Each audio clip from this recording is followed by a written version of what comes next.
The discrimination against LGBTIQA+ Filipinos is still going on. Throughout the 20 years na pinaglalaban yung SOGIE Equality Bill, fina-file, nire-refile, tuloy-tuloy yung documentation ng LGBT community ng mga kaso ng diskriminasyon. So, dagdag sa hirap mag-CR sa ladies room ang mga trans women, andyan yung mga diskriminasyon sa access to education because of discriminatory school policies, andun yung discrimination sa panahon ng hiring para sa trabaho, andun yung discriminasyon sa pag-access sa health services or even other government services, all the way to hate crimes. So tuloy-tuloy pa rin yun. Has Philippine society really fully accepted LGBT Filipinos in our society? Or meron lang bang tolerance but not really acceptance? Meron lang bang partial acceptance but not full acceptance?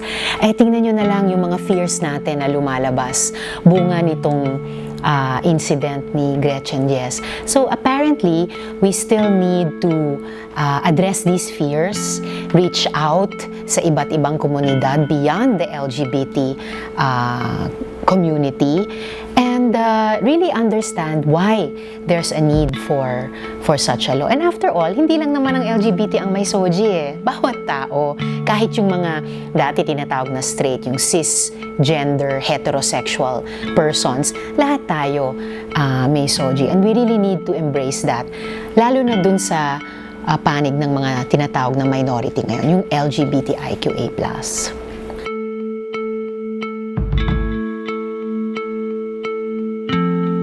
So, the SOGIE Equality Bill seeks to prohibit and penalize discrimination against any person because of our SOGIE, because of our sexual orientation, gender identity and expression, and sex characteristics. So, SOGIE-esque na siya, may SC.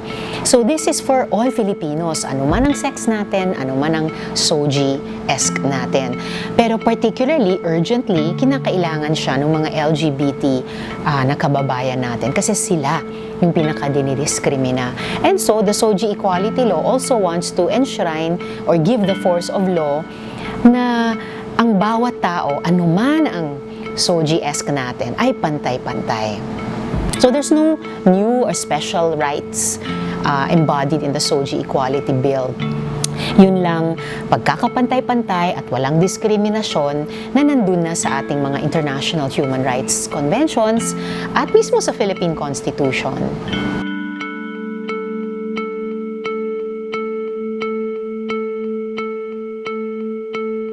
Well, the SOGIE Equality Bill would address discrimination, especially against the LGBT, by identifying and prohibiting those prohibited acts and providing penalties for them. Halimbawa, kung hindi i-hire ang isang qualified person with the correct track record, with the correct qualifications nga for a job on the basis of his or her SOGIE-esque. Pagbabawalan din yung mga ngayon discriminatory acts in schools.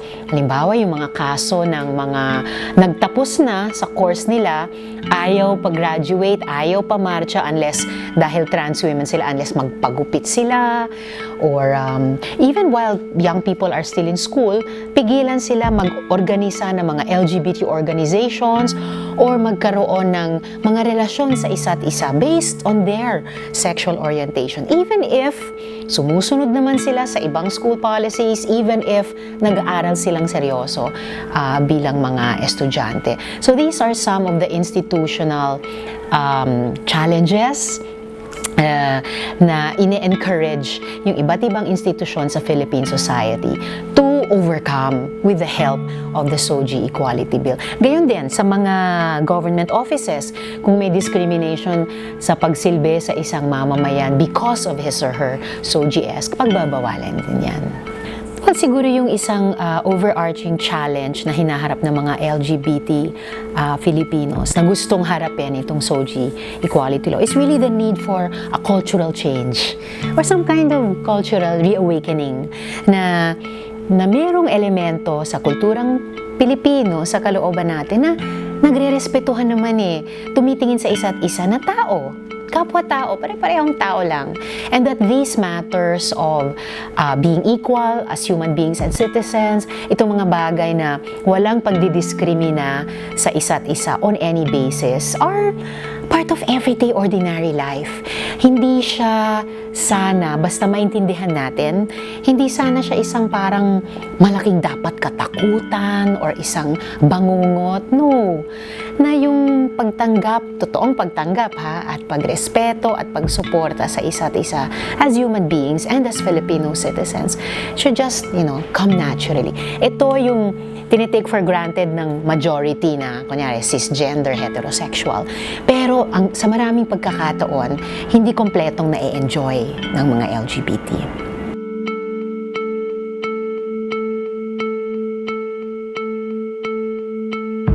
The SOGIE Equality Bill recognizes and respects religious freedom.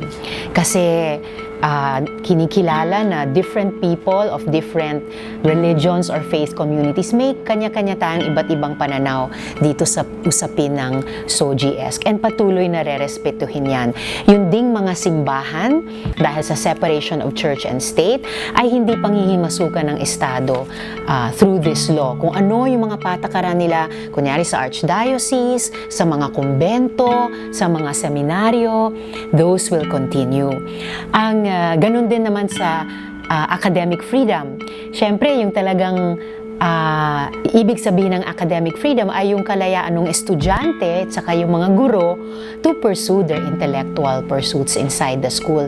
Ang magiging challenge sa schools dyan ay yun, in the matter of discriminatory uniform or makeup or attire policies.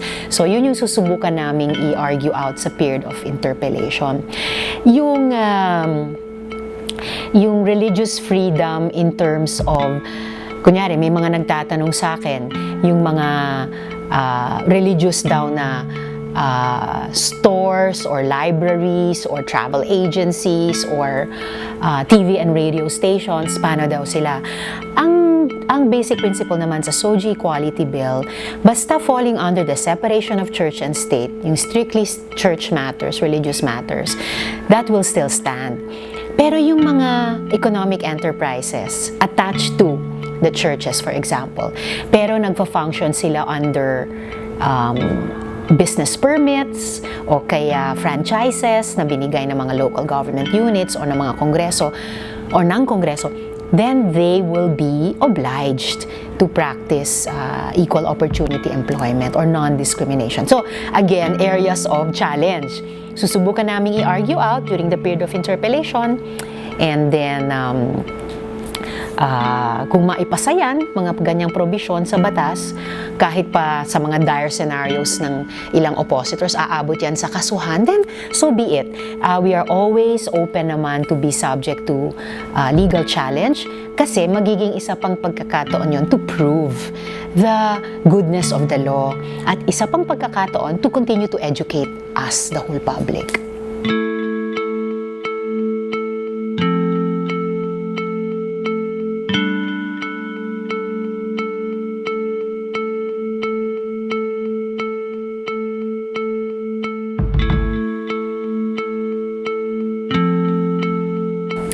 Isa ito sa mga takot na kailangan naming i-dispel by reaching out beyond the LGBT community. For one, ang karamihan na narinig or nababasa kong may ganyang takot ay mga lalaki. And if we look at the experiences of other countries na nire-imagine at nire-design yung public spaces nila, like comfort rooms, na beyond yung sinasabing binary lang, na male, female, at lahat humahanay dyan. Instead of sa SOGIE-esque, nagki-criss-cross, diba? It's really diverse. Lahat ng mga bansang nire-design yung mga banyo nila to be more gender neutral or gender equal. Look at all the states in the United States. Walang record of assault by trans women against cisgender women. Walang uptick of violent or sexual crimes sa ganong klaseng mga banyo. So, it's a myth in large part. And when we talk about reimagining and redesigning yung ganyang mga public spaces, may iba't ibang modelo naman eh. Pwede nating konsultahin yung ating mga interior designers. Ano yung mga posibleng disenyo na Filipino society today is comfortable and ready for, culturally sensitive. May mga ala Starbucks na isang klaseng banyo lang for anyone to use one at a time. Meron akong nakita at nagamit dating CR sa ibang bansa sa isang department store. Isang malaking CR na ganon. On one side, mga urinals in cubicles. On the other side, mga toilets in cubicles. So may privacy, you can choose. Sa gitna ng malaking CR, panay sink so everybody can wash their hands side by side. In response to that fear, which I think in large part is a myth, at unfortunately, ang daming misinformation ngayon, pati some fake news, lalo na online. Importanteng i-dispel yung takot, mag-reach out sa isa't isa, at sabihin, walang ganyang record sa ibang bansa na may ganyang klaseng mga banyo, and we can, redesign it according to ganyang principles of non-discrimination and equality in ways na culturally sensitive at handang-handa ang Philippine society to use now.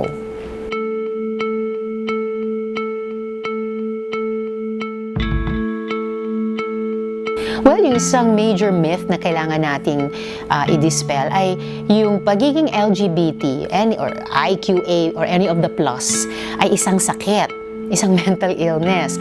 Matagal nang nauna sa atin ang medical establishment to say these are not illnesses, these are not mental illnesses, these are within the normal spectrum of humanity and human sexuality na hilig nating iba't ibang mga tao. One of the largest myths today ay kapag ka naging gender neutral ang mga banyo ay mas madadahas ang mga cisgender or straight women, ng mga trans women.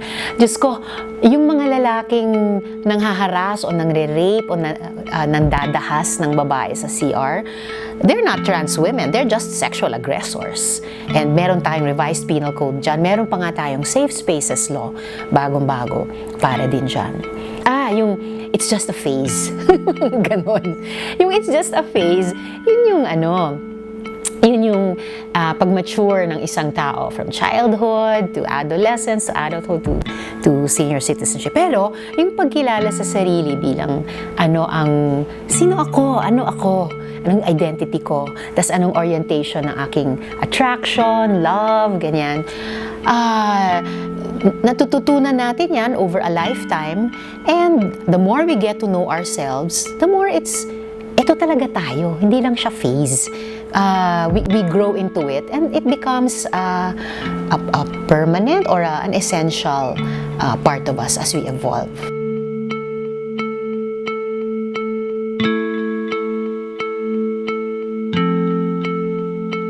Ang unang-una ko talagang motivation, namulat ako dito sa tito ko. A wonderful tito na nung young adult siya, he felt forced na mangibang bayan just to live his truth, just to live as he was, just to love as he loved. Tapos, naging napaka mayabong ng buhay niya, a very creative, artistic person. He since died. He died alone, and doon buhay na buhay sa akin yung mga usapin ng health concerns ng mga LGBT also as they grow older.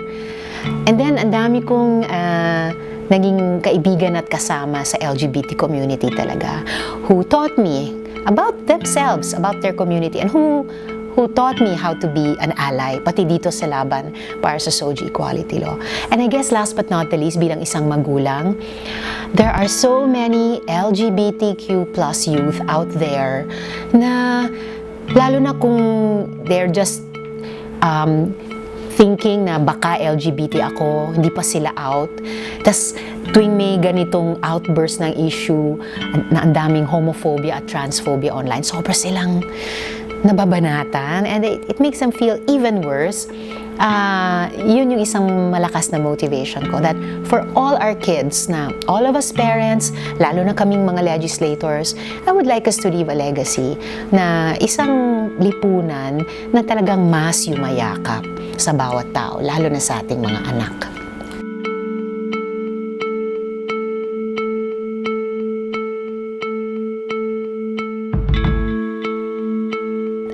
think na at its root, yung SOGIE Equality Bill is potentially a very powerful unifying law.